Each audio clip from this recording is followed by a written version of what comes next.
be a good concept to incorporate if it hasn't been incorporated already. Perhaps your House Chairman would know.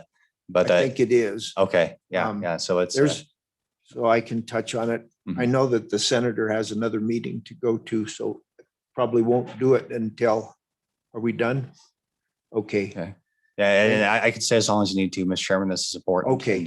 And, Yes. but, Thank you, yeah. Chairman. And But first, yeah, go ahead.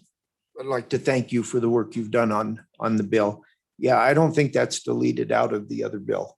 There's a rigorous planning part of meat processing that has to go on, and anybody who's gone through that, if you've and do a little research and talk to some folks that are trying to start up a new one.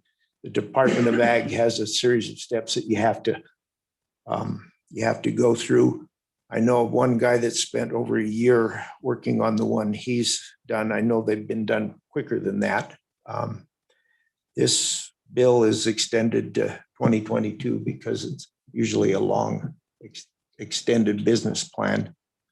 As far as I think it's in there. I think on page 2C talks about the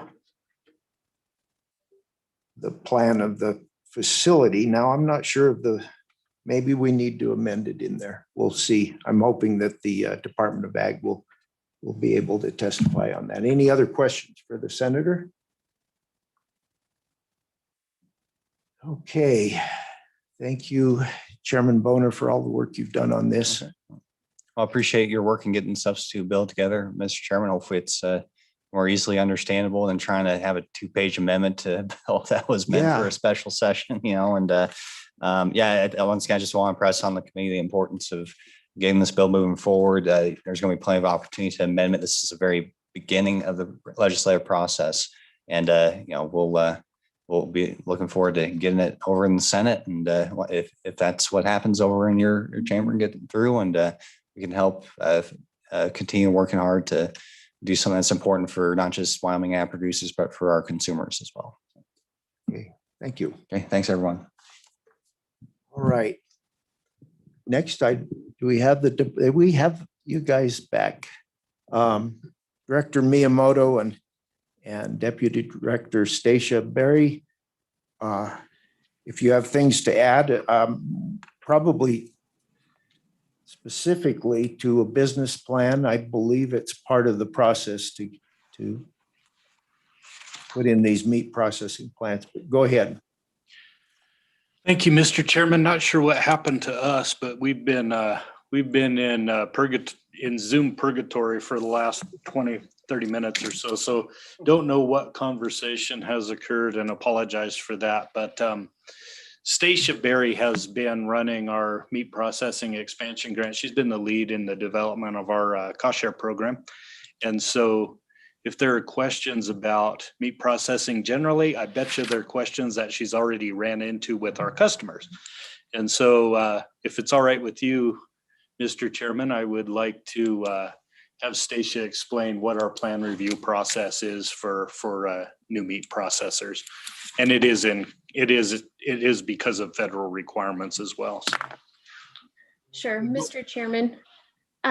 Committee, the plan review process isn't so much that it's a business plan, but the plan review process is where they work with our state inspectors, or if you have a federal plant, you would work with your federal inspectors that goes through and basically checks the processes that they have in place, the setup for the facility, just so that everybody's clear from the get-go on the humane handling, sanitation, HACCP. So they have all of the controls in place just to make sure that all animals are handled humanely and that the whole site is sanitary. And so their plan review sites really goes over the specifics of how the whole process will work from beginning to end. So it's not so much focused on the business side or the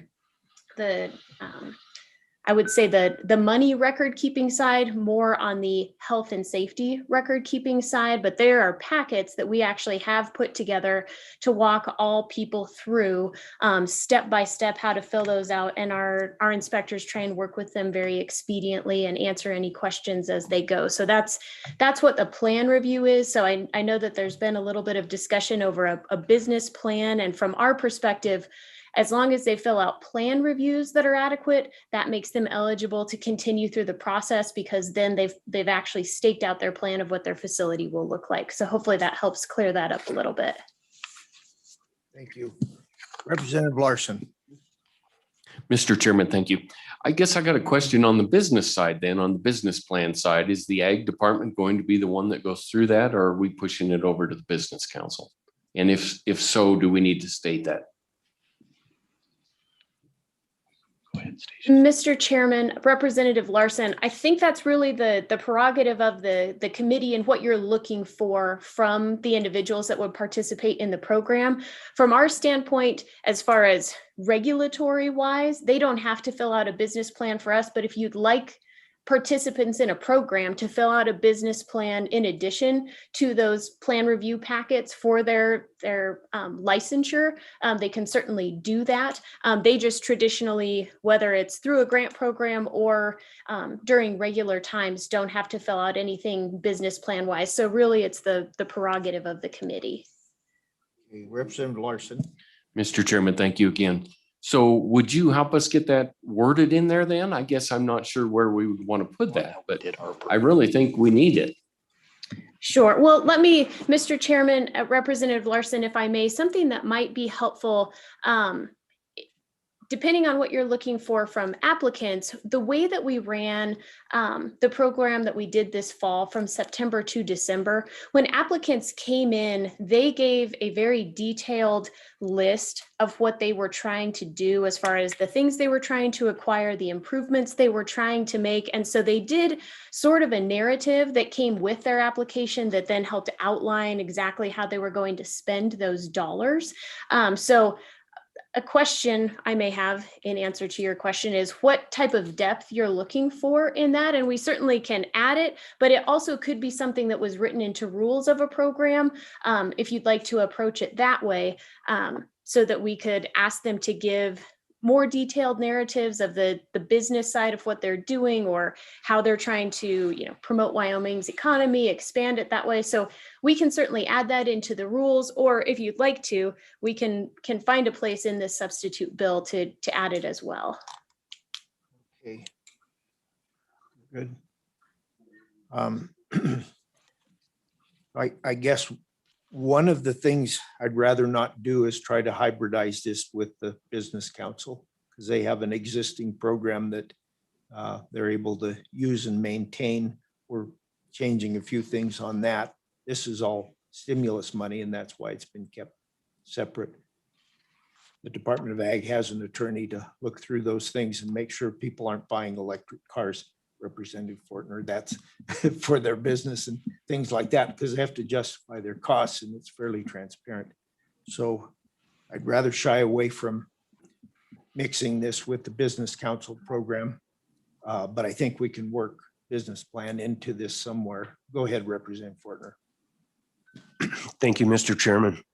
I know on the bill we received last night before leaving, it differs from this one quite a bit. In the bill we received last night before we left, it has a page 4 on it. The new bill, the substitute bill, don't have that page on it. It just goes straight from 3 to 5, eliminated 4. But in the bill that we do have that has the page 4 on it, if you go down to line 13, it specifically says it's for existing businesses. It's already been established. Now, this is not in the substitute. So did we delete that language? And now we're going to open it up to new businesses as well.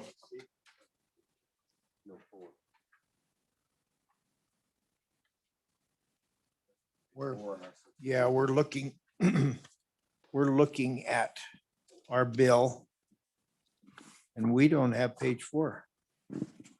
My apologies. We're running it right now. Okay. All right. It is, thank you, Representative Fortner, for calling that to our attention. I think you owe that to Representative Blackburn. He pointed it out Okay. to me. Representative Blackburn, an old veteran. Yes. But it's a critical question, Chairman. Well, it is. I had Um, I had a constituent ask me at 5 o'clock this morning that particular question. If it was opened up to new businesses or just existing businesses, because the way the bills wrote, it's for existing businesses. Thank you, sir. Okay. I thought this had both in. Okay. Yes, so Stacia, are you finished with the explanation of the bill? Could you help us out a little bit on existing and new programs and how that works with your Department of Ag? Yes, Mr. Chairman, the way I read the substitute bill is that it would be open to anyone, whether an existing or someone hoping to start a new processing facility. So it would be open to either new or old, because the way on page 2, letter C on line 9, it talks about anyone that has the means, knowledge, and capability to plan, construct, and maintain a new meat processing facility, upgrade equipment within an existing meat processing facility, or has the ability to gain the means, knowledge, and capability to plan, construct, and maintain a new meat processing facility. So the way I read the substitute bill is that anyone that wanted to participate in the program would be eligible. And that is how the program was run this fall, whether it was a new or existing facility, all were welcome to apply. They simply ran into a really short time frame that made it very difficult for new facilities to be successful in that 3-month window. But your new bill does appear to open that to either. Okay. Any other questions? Yes, Representative Larson. Mr. Chairman, thank you. I guess I got a question on that paragraph you just discussed. Why do we say construct, maintain a new meat processing facility twice in there? Is there a reason? I don't quite understand it, I guess. Should you, on page 2, line 9 through 14, I just would like your opinion. Go ahead, Stacia, when you're. Or you already have it, or you can get it. Yeah, Mr. Chairman, the way I read that is either you have the means to plan, construct, maintain a new processing plant, or you have the ability to gain the means to plan, construct, and maintain a new processing plant. So I think the difference is the have the means or ability to gain the means to create that new plant is the way I read that difference in that paragraph. Okay. Any other? Oh, thank you.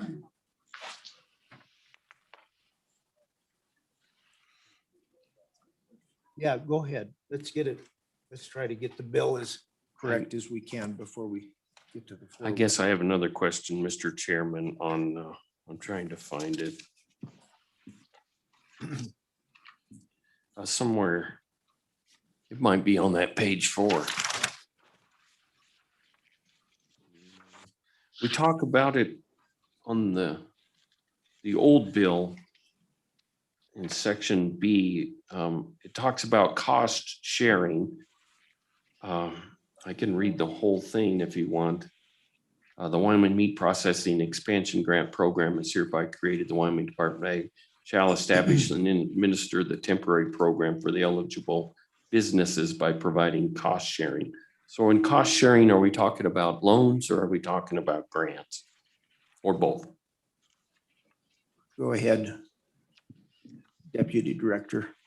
Mr. Chairman, Representative Larson, the way that when we read cost sharing under the section, it's the way that the program was run in the past, and it doesn't have to be the same split in the match, is it was previously essentially a grant match program where anybody that participated in the program, any eligible expense that they brought forward, they received a 50% reimbursement on it. So then 50% of that was a grant to them.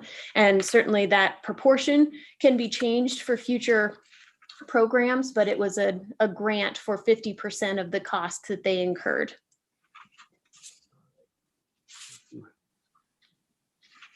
Any other questions for Department of Ag?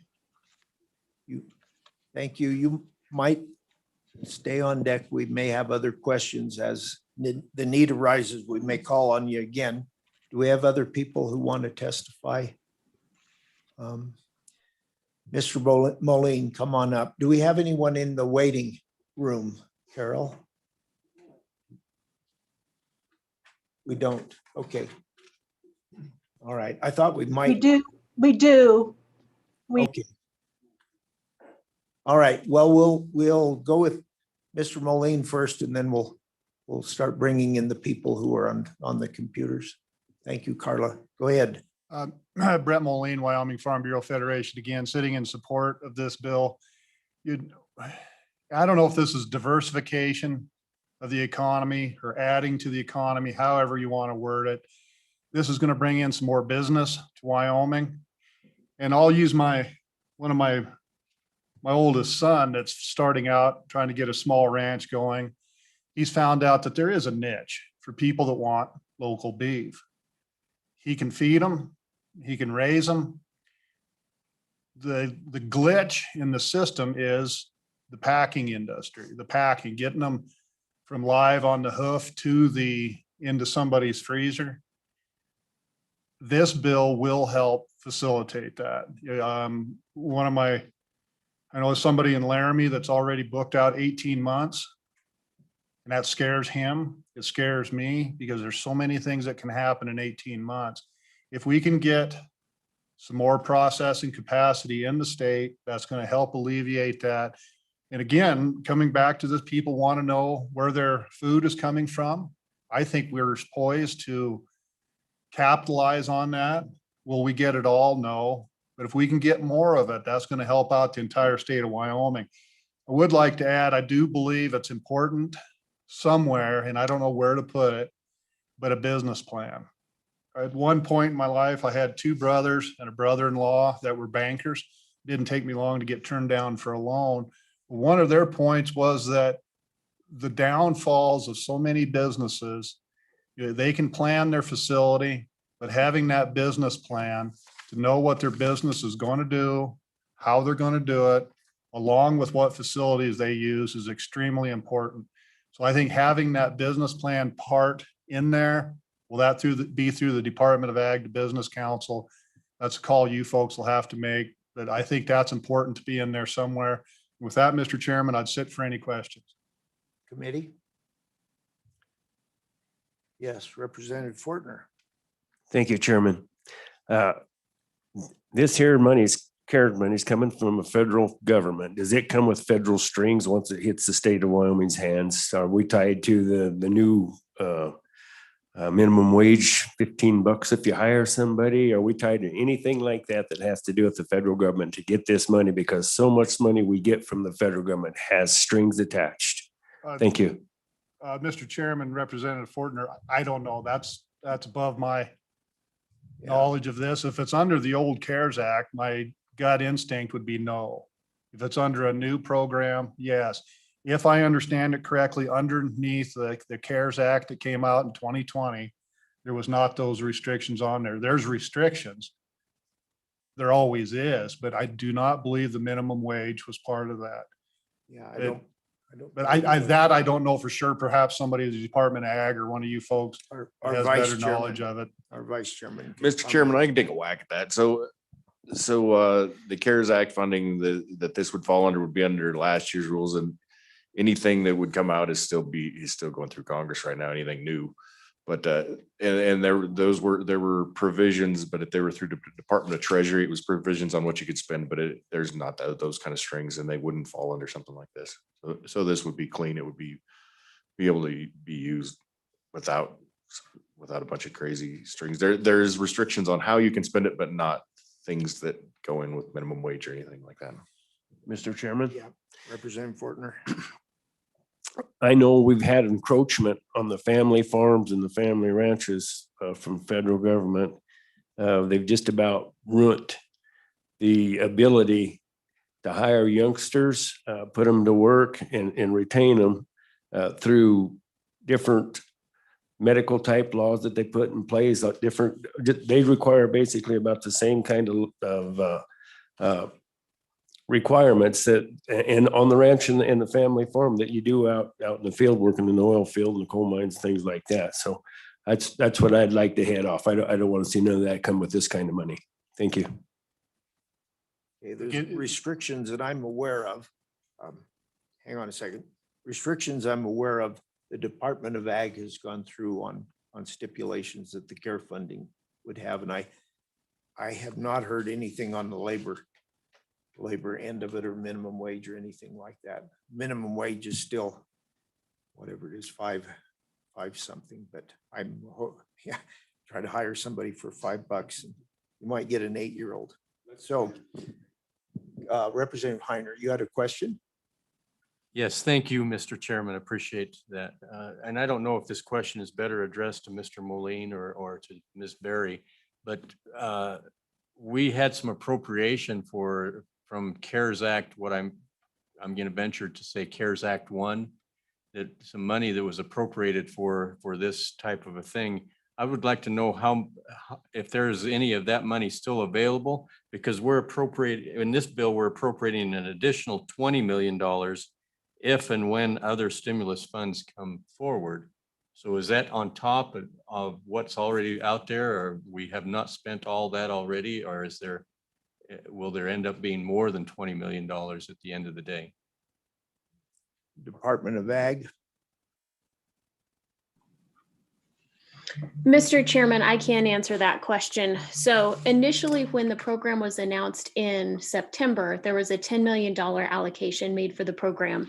As it progressed, we saw that we weren't going to be able to use those full $10 million based on the number of applications we were getting, and we turned back $5 million. We, as of last week, have paid out the last of our grant recipients and have no more requests.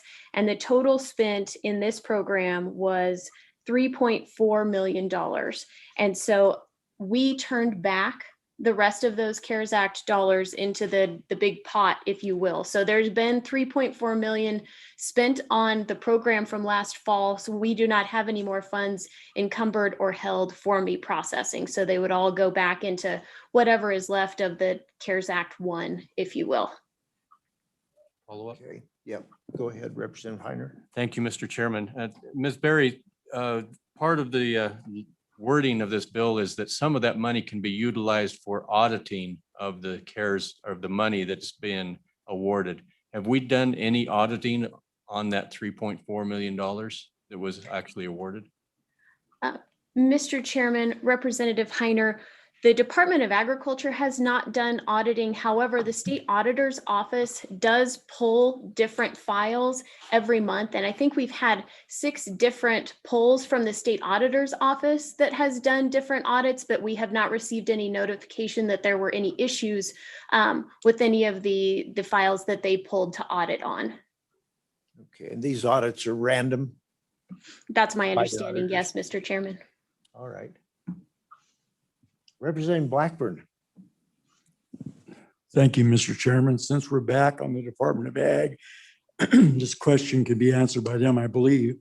On the substitute bill on page 2, line 6, you'll see where it says that an eligible business is headquartered in Wyoming or has its principal operations. When you had the AG look at this, did he give you any indication of whether this business that was headquartered in Wyoming could start a business somewhere else in another state? Mr. Chairman, Representative Blackburn, For that specific provision, we have not had the Attorney General's office do any in-depth analysis on that requirement. I'm not certain that the Attorney General's office has done a review on the substitute bill, but so there hasn't been any in-depth analysis done on that question. Representative Blackburn. Thank you, Mr. Chairman. Director, what is your interpretation on that part of the bill? What's your gut feeling there? Do you have one? Mr. Chairman, Representative Blackburn, I think, in our existing program that we ran this fall, we may have had some consortiums of owners where they had operations inside Wyoming and outside Wyoming as well, with no real difference in the operation of that meat plant, meaning they may own multiple meat plants across the region.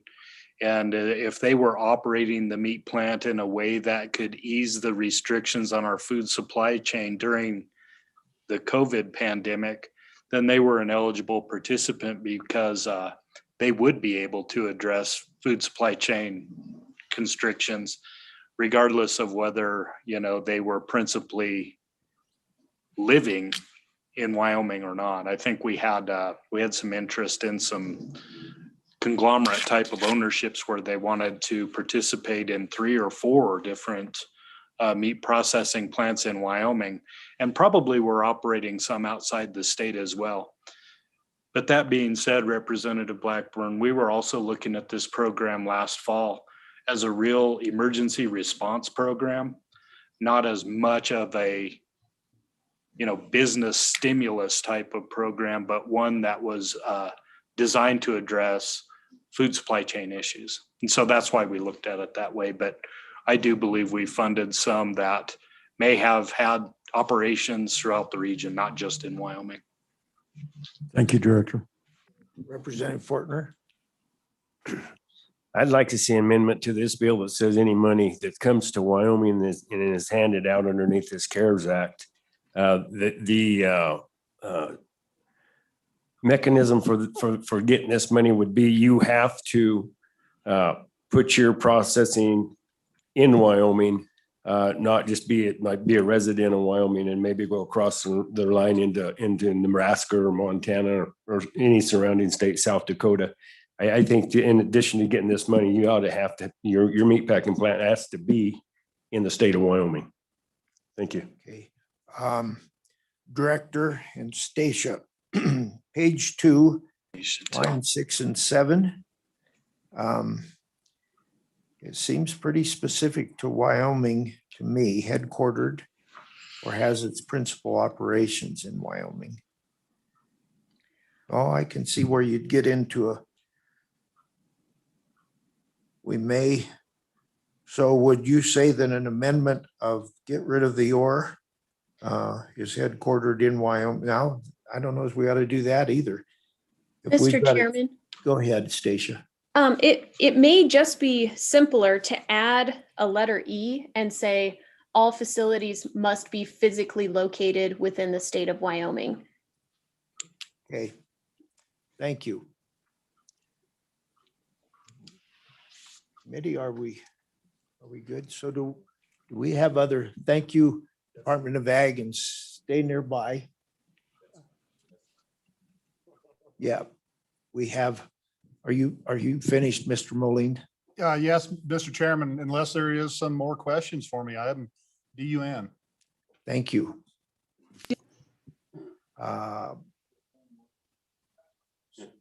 So we have, do we have other public testimony virtual? And as well as in the room? Anyone else? Raise your hand for me, please. Mr. Chairman, we do have a person on Zoom that is in the room right now and the panelists with you. I don't believe she has video, but she does have audio. If she would unmute. All right, go ahead. Good morning, everyone. Can you hear me? Yes. Go ahead. I'm able to see everybody, and I just wanted to thank you guys for this opportunity to speak in front of you. My name is Carla Weiser. I'm here in support of House Bill 51. My partners and I are one of the ones that took advantage of the program last year. I've met and talked with Ms. Berry and Mr. Miyamoto, and they were a huge help. And I just wanted to say thank you guys for your support and guidance as we did this. Our experience with this, we bought a previously closed down packing plant in Goshen County and have remodeled and refurbished and opened it up. We're looking, so far it's been an uphill battle, but a lot more good has come from it than bad. And we look forward to expanding in the future. It's been a huge help. The grant, I don't think we could have done what we were able to accomplish thus far without the grant money. It allowed us to do so much more rapidly, close this gap and get up and going. And we have the location enough to expand and build another facility at our location.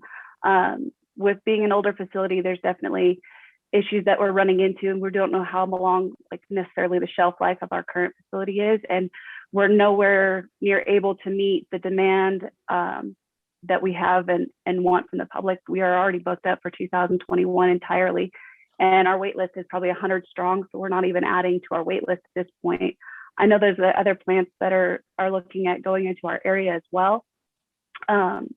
But in support of this, I think this would definitely be very helpful going forward. That would help facilitate expanding both for us and others like us, new and existing, to help close this gap and keep the business in Wyoming and be able to support our local ranchers and consumers, both sides, for sure. So I just wanted to speak on behalf of our industry and support of this bill. Yes, Representative Clausen, go ahead. Ms. Weiser, so you have a 100-head waiting list and you're booked out all the way through 2022. So the capacity or the demand for your services, is that large? Yeah. We're not booked out through 2022. We're no longer taking any more bookings currently for 2021. We are making sure that we can meet all the demands of what we have capacity-wise and what we're learning we can do on that side. But yeah, we are booked for 2021. And that was before we ever even advertised anything about the ability that we're even out there. We're just now starting to kind of put some advertising as to what we can offer on the retail side. But before we ever even got a chance, I mean, it's been phenomenal, the response on, and it's just so hard to be able to turn people away because it's just such a long list and a huge, huge desire to get things in. And I mean, we're a small plant. We can't help everybody, but we're trying to help as many as we can, for sure. Okay. I've got Representative Fortner, go ahead. Thank you, Chairman. On this page 4, this insert that we just got, I've been looking through that, and the questions I asked earlier about minimum wage laws and other federal laws, it specifically talks about that down in line 17 through 19. And it's got no expenditure or funds shall be made under this section except in accordance with state and federal laws, regulations, and orders. I would like to have that federal laws taken out of that line 18. I'd like to have the federal laws removed out of that, if that's possible. Thank you. Yeah, we'll get back to the Department of Ag. I think that needs to be in there if we're gonna use federal money. We'll talk about it in a little bit. I don't think Mrs. Weiser could probably answer that for us. So I've got a question for you. So you do have the Kelly plant that you're remodeling? Yes. We are operational. Oh, you're we are now operational now? Yes, sir, we are. We have a retail storefront that we've opened up and redone that. We've been doing customers, started in November of 2020. Like I said, we took advantage of the grant that was offered last year, and huge help. I mean, it doubled our budget for what we thought we could do, and that was a lot of money that we were able to put back into it to help speed up that process and expand our services that we were able to offer.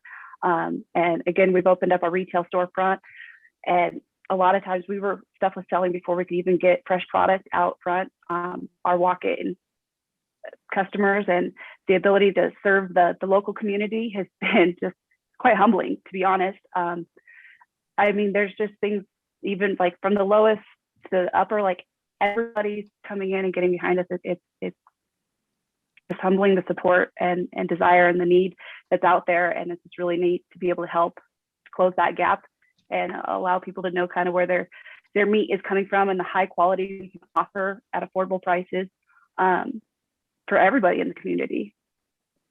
Okay, thank you. So for the committee's information, the Kelly plant was one of the last of the USDA inspected plants that I could remember of that old guard that closed down. And I think that they closed down, as I recall talking to the owners, they shut down the USDA part of it first because the facility itself just wouldn't meet USDA standards, or they were unable to.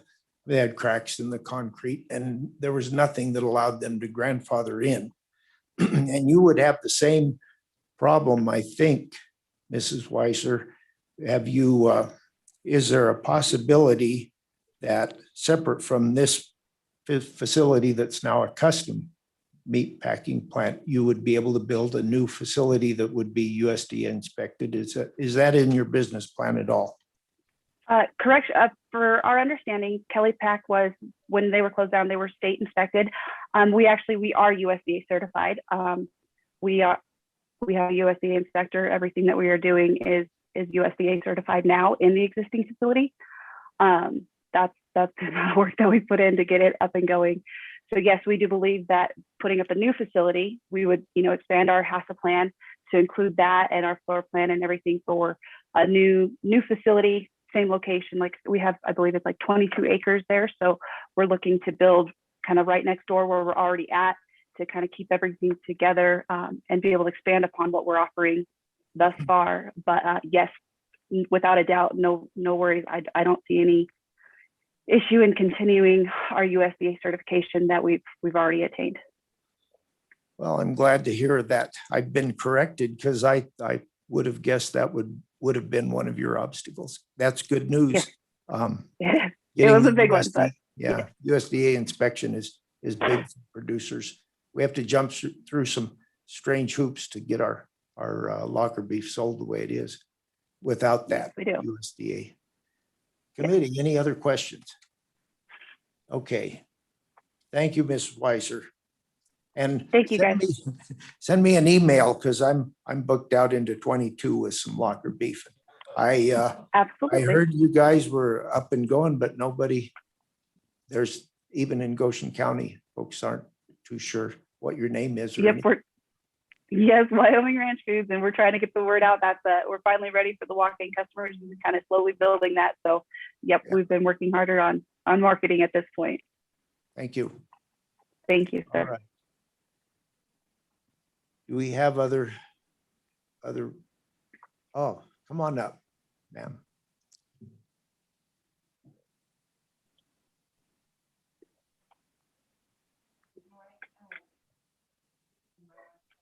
Yeah. I'm Amy Hendrickson. I'm with the Wyoming Wool Growers Association. A masked bandit. Yeah, sorry. Thank you for. I'm with the Wyoming Wool Growers Association, Amy Hendrickson.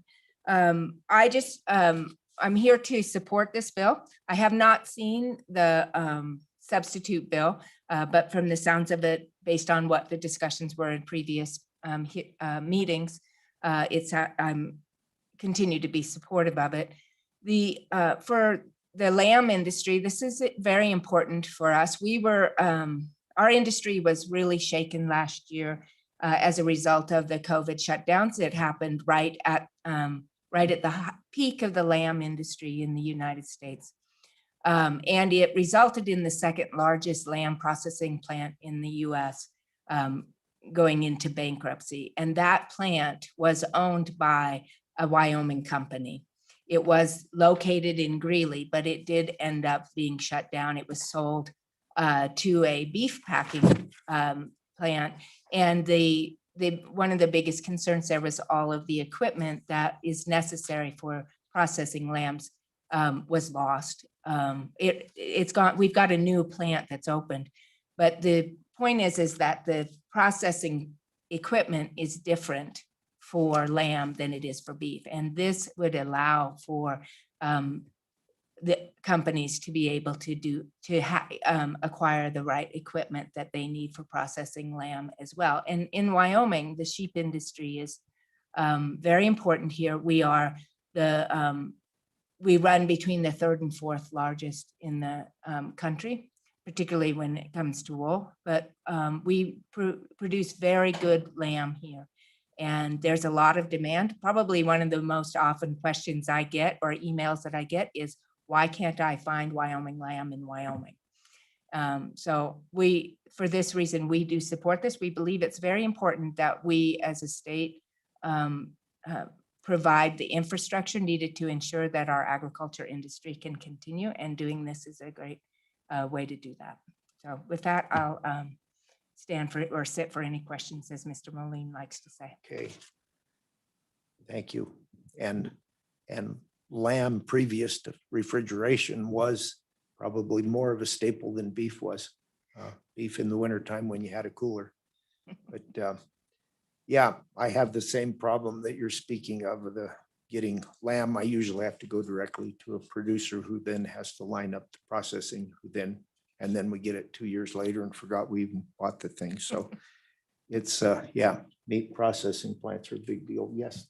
Thank you, Representative Mr. Larson. Chairman. So I don't know if I heard it or maybe you said it and I missed it. Did some monies go to facilities in other states to Not process? from, I'm sorry, Mr. Chairman.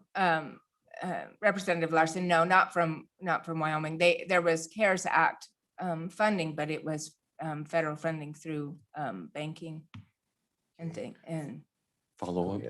Go ahead, Mr. Chairman, so if we stuck in here that the facilities would need to be in Wyoming that got the money, I would guess that's not a concern for your not anymore. organization. Excuse me, Mr. Yeah. Chairman, not anymore, because that facility is no longer owned by the Wyoming company. Yeah, that was a facility that I think Tyson had it, or one of the large packing plants had this thing. I shouldn't even mention names. And then they moved probably to South America. I'm not just sure where they moved to. And then the facility was available, and Wyoming producers then somehow got the plant up and running, but it didn't work.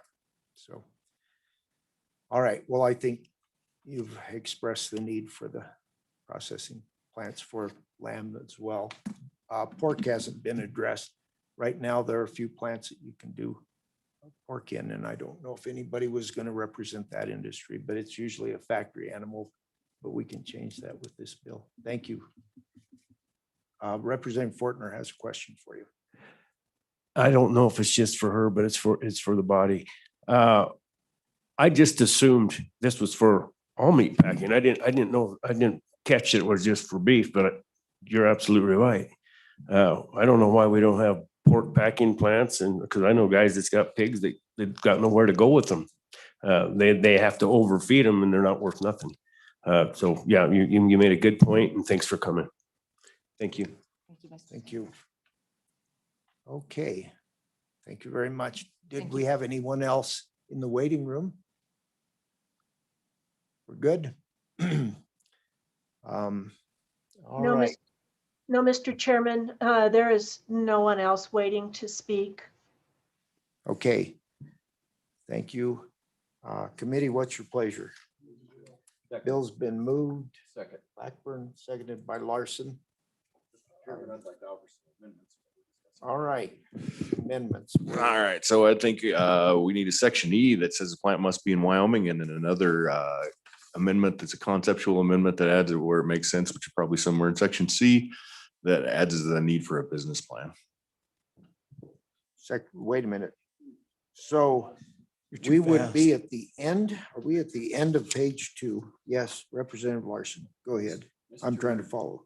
Mr. Chairman, can I be more specific with some? Sure. You could. It's open for discussion. Yeah. But did you have a second and want to continue? or- Just offering the amendments. I have some. Okay, Mr. go ahead Chairman? and second it, and we'll get. I don't want a second. Oh, I in I'll want- case- withdraw the amendment for conversations. Yeah, go ahead. Representative Larson. Miss- Mr. Chairman, thank you. I have about 4 of them and I'll just see if anybody thinks they're okay. I'll start with the first one on page 2, line 16. Insert in front of is. I would like to say existing business is in good standing with the Wyoming Secretary of State, because I don't know how a new business could be in good standing. Okay. I'll That's- second that. Yep, it's been moved by Larson, seconded. Why don't we go ahead and vote on them individually? I think that's a good plan to insert that in there. Yes, Sorry, who seconded that? Blackburn, Thank you. okay, right? Yep. Okay, all right, so it's been moved and seconded. Any discussion on that? It would bring in the word existing business in front of is, in front of the sentence. Question? Question's been called for. All those in favor say aye. Aye. Opposed? Okay, that amendment passes. Another amendment, Representative Larson. Mr. Chairman, thank you. I'd like to include an E, like Okay, Representative Clausen said. I would like to state it as all facilities to be improved or built will be in Wyoming. I don't know if that's the best wording, but Second. Leave enough for LSO. Can't hear you, Representative Clausen. What's that? I can't hear you. Mr. Chairman, I was just going to suggest that we leave enough room for LSO to wordsmith that, so it makes good sense. okay. I would like to make that, yes, part of it. Where would that be Second. located then? I know Okay. it's on, you said page 2. I'm just trying to figure out where E Page- would end up. Page 2, line 18, probably. Line 18, thank you. Okay, Good. no, D, no, can't go there. D, E has to go after we're done He's with got B. 2 more. He's got 2 more. It would be there. You got 2 more, Dan? Just a second, though. So we have A, B, C, D, and then under D, we've got little b, that's under D. We have, It's all under double I. okay, Excuse me. Page 2. Here's where he's- here. okay. So the B is, all right, On line 18. okay. So line 18, we'd insert E, all facilities must be located in Wyoming. That's basically the language you want with flexibility from the LSO. Yes, I'd like to make sure it's improved or Okay, built. okay. Committee, any questions on the Second Amendment? Okay, did you have any questions? No. Okay, been moved and seconded. Did you get that amendment? I've got the move. Who did the seconded on that one? Fortner or Blackburn, Thank you. either one. I did, thank you. Okay, ready to vote? All those in favor say aye. Aye. Opposed? Okay, next, On Next one. page 2, line 22, after cost sharing, I'd like to just throw out an idea that let me just read it. Now, the Wyoming Department of Agriculture shall establish and administer this temporary program for the eligible businesses by providing cost sharing at 50% match is what I want to insert at a 50% match. okay. Give me the line again. Can you say that again, Dan? Line Page 22. Page and. Page 2, line 22, after cost sharing, insert at a 50% match. Okay, That's what it was in the fall when they were doing it. okay.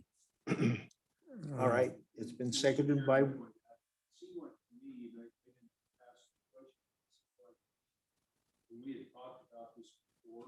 Sorry, when we had talked about this before, the question had come up whether $1 million was enough. Right. And so I like the idea of doing a 50% match because that's gonna stretch that $1 million out to potentially $2 million. So So are you seconding this? Are you seconding it? I did, yes, sir. Yeah. Mr. Chairman, sorry. Any other discussion on that? Representative Heiner. I'm in favor of having cost sharing. Mr. Chairman, thank you. I'm in favor very much of having cost sharing, but I'm just thinking of our water bills where we do a 67% match. And for some of these small businesses that want to start up, coming up with $1 million to match 50% with a grant of $50 of $1 million, that may be pretty onerous to a small operation. So I agree with cost sharing, but I'm just wondering Yeah. whether we should label it at 50% or is the sweet spot 67%? Okay, any other discussion on that? Representative Larson. Mr. Chairman, I think that's pretty generous. At 50% even, I would like to put a number in there and then maybe the Senate or others will amend it different, but Yeah. I would like to put a number in there and direct the department with a number. Okay, Question. all right. Question being called. I would add to that, that if this doesn't work with the Department of Ag program, we'll find out before we get to the floor and we can amend it if necessary. And I agree, the 50% match is more than generous, and having a match gets, if you've got an existing business that you've got skin in the game, you have to be able to, if you don't have the money yourself and you can't get the money from a bank, then it's probably not a sound plan for an investment in Wyoming either. So I think this will work really quite well. We're ready to vote? Oh, Representative Fortner. Mr. Chairman, I'd like to make amendment. I'd like to. No, we're Yeah, voting on. we're gonna- it right now. We need to vote. Oh, on- okay. Oh, we're in the middle one. Okay. Yeah. Excuse me. Yeah, okay. I think we're done. All those in favor say aye. Opposed? Okay, Got another one. okay. Let's finish Representative Larson's amendments here and then we'll go with yours, Bill. Go ahead. Mr. Chairman, this is my last one, page 3, line 9. After application, insert before the period, which will include a business plan. Okay, Second. So the wording would be not be awarded until an eligible business submits and the department approves an application, which will include a business plan. that's a good place to put that, I think. It was seconded by Blackburn again, I believe. Okay, Carol, have you got that? I do, Chairman. Thank you. All right. Any discussion on that one? Question. Question being called. All those in favor say aye. Aye. Opposed? Okay, that amendment passes as well. Okay, you're done, Representative Larson. Representative Fortner, you got another one? I do. Mr. Chairman, page 4, line 18, it talks about, well, let's start at 17 and go on down to 19. It says no expenditures of funds shall be made under this section except in accordance with state and federal laws. I'd like to put in there, in between federal laws, I'd like to put USDA inspection laws. That just laws by itself leaves it open for too many changes later on. If somebody wants to come in and do an inspection and find you out of compliance on safety, that kind of stuff, means it's a home and ranch deal. I think we need to tighten that up by putting USDA inspections right in between federal and laws, and then sort of tie up the rest of the process. Thank you. Okay, this would, so I don't know whether, do we have a second on it? I'll second that for It's been discussion. seconded by Blackburn. This would put a limitation on state inspected plants, I think. If we add that to that, any of the, yes, Representative Clausen, if we add the USDA inspection to this part right here, we have the majority of our plants presently existing in Wyoming. If they did an upgrade to USDA inspection with the CARES money, then it puts a state stipulation in that we would do that. It would prevent some of the state plants from upgrading that wanted to be state inspected. Let me explain that so everybody understands. There's state inspected and federally inspected, and then there's custom plants. Anybody in the committee that can correct me on it, go ahead, but the best level is the USDA inspected. And we have trouble getting enough inspectors. We've found out the state inspections have been the standard because they're probably easier, but those standards have the same weight as far as the facility itself, the cleanliness, the humane treatment, everything. It's probably all the same. USDA is another level. The good thing about USDA is then the beef inspected there could be marketed one steak at a time, or one without some of the other hoops that I've talked about. And then there's custom plants. They can do wild game and other things as well. I'm trying to, Representative Clausen, you had something to add, and I'm trying to figure out if we throw in USDA, if we basically eliminate a mom and pop shop that doesn't really want to Mr. Chairman. step up to that level. Go ahead. So I understand the spirit of the amendment, but I don't think it's the spot for it. So this has to do with the expenditure of the funds. It just so the section E, no expenditure of funds shall be under this section except in accordance with state and federal laws. So that just means you will expend the funds within inside of the legal parameters. It's not a portion to put in the inspections. I think, does that clear it up for you? Is it important? Because I was under the understanding that they was using some of this money anyways to qualify for USDA inspections. They are. Well, I think that. Follow up, Mr. Chairman. So yes, the money is for that, but this particular section in the law just says that you'll expend the money within state and federal laws. So it's a legal way to spend the money for the Department of Ag. And it isn't necessarily the way that it needs to be USDA inspected in this section. If you wanted to do that, we could do it on the floor in a different section.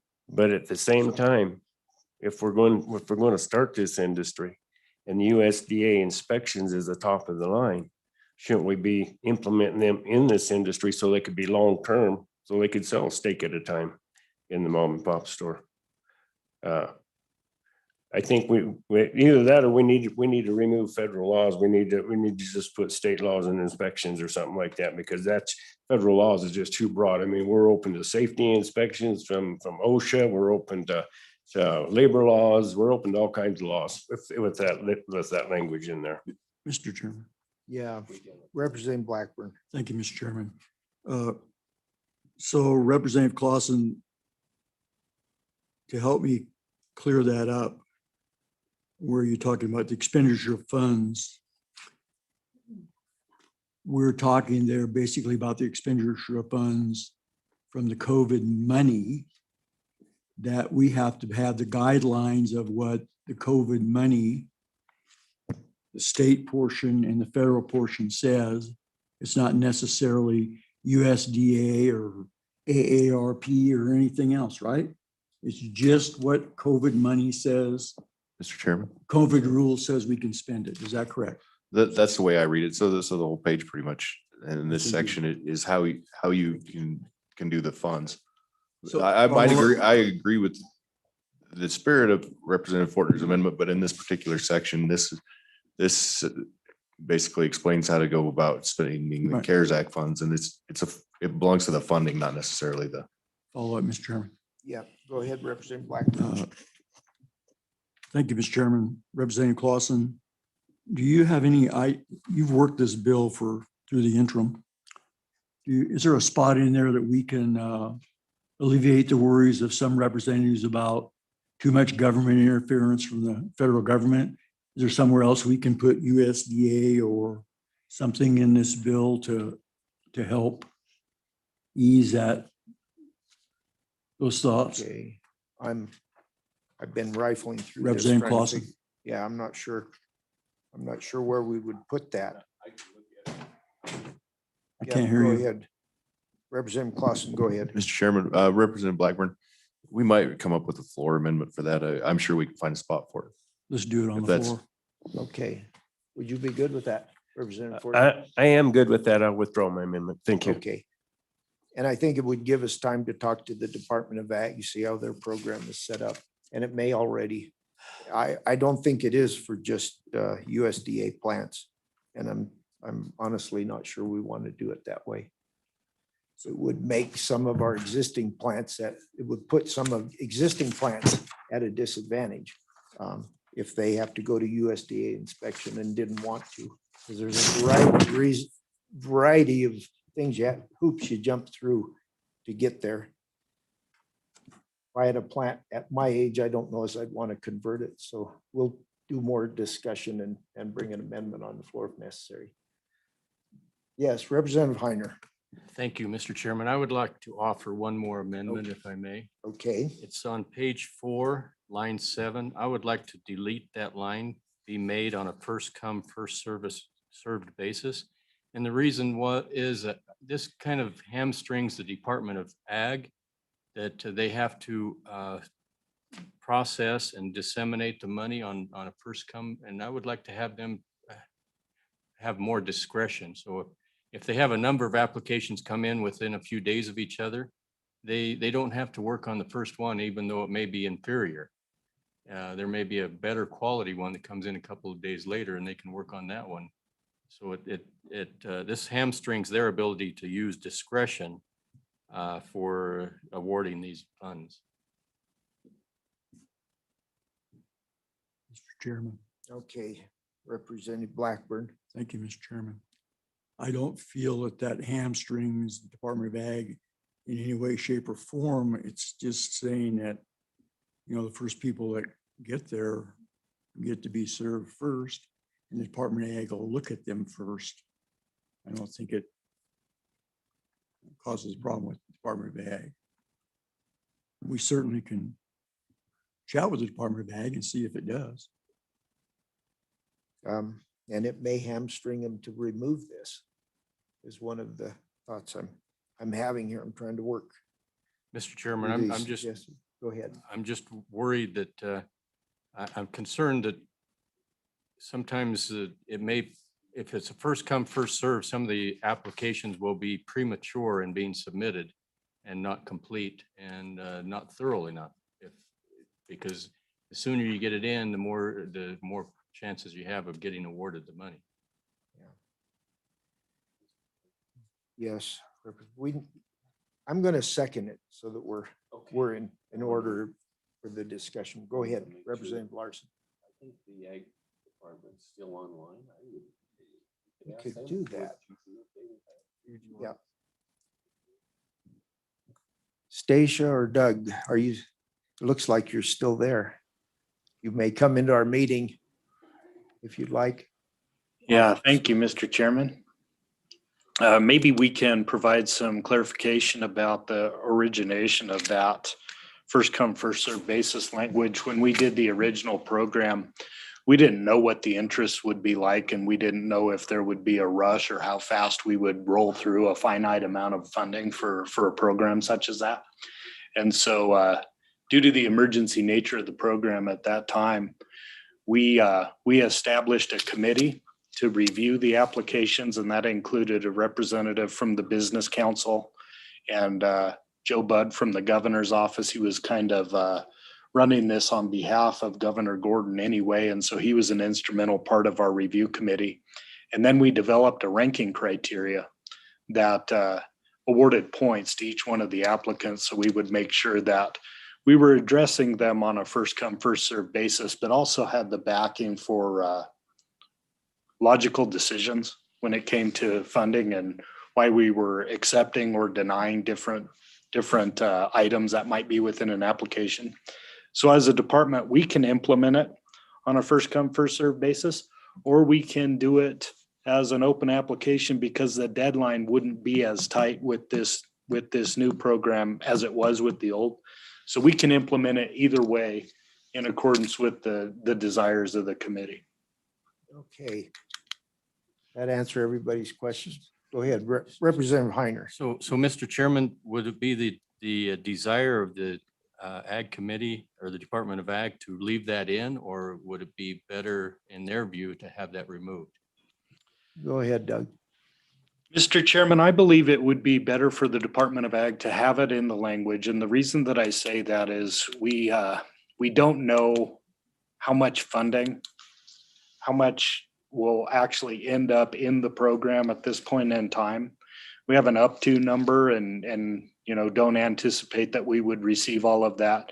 But if it ends up being a smaller share of funding and the demand for the program outpaces the amount of funds that are allocated to implement it, this gives us a way that we can prioritize applications. And then once all the money's expended, we can simply inform the other applicants that we got through. We still have this criteria that you had to meet for wise expenditure of those funds. We still think that it was done in a prudent manner, but all of the funds for the program have been exhausted. And so it's not a prudent use of your time to continue submitting applications for funding. So that's my thinking on the topic, but I want to assure Representative Heiner and the committee that we're looking at more than just the date and time stamp when we're prioritizing the types of equipment that we're purchasing for our applicants. Mr. Chairman, in light of that comment, I withdraw my amendment. Okay, I withdraw my second. Thank you. And Representative Larson has a question for the Department of Ag. Mr. Chairman, Go ahead. if you would let me, I think the Department of Ag heard the other amendments we made, and I just wondered if they had any heartburn on those, and so we wouldn't have to discuss that on the floor. Mr. Chairman, Representative Larson, we have no heartburn with the other amendments that have been made. Okay, and we may be in contact for one more amendment concerning what happens if we restrict this to USDA only inspected plants. Correct, Representative Fortner? Okay. All right, committee, are we done amending and discussing? And question being called, roll call. Chairman Blackburn, I just want to make sure I understand, the one that was the USDA inspection was withdrawn at this It point, was correct? withdrawn, Okay, yeah. thank you.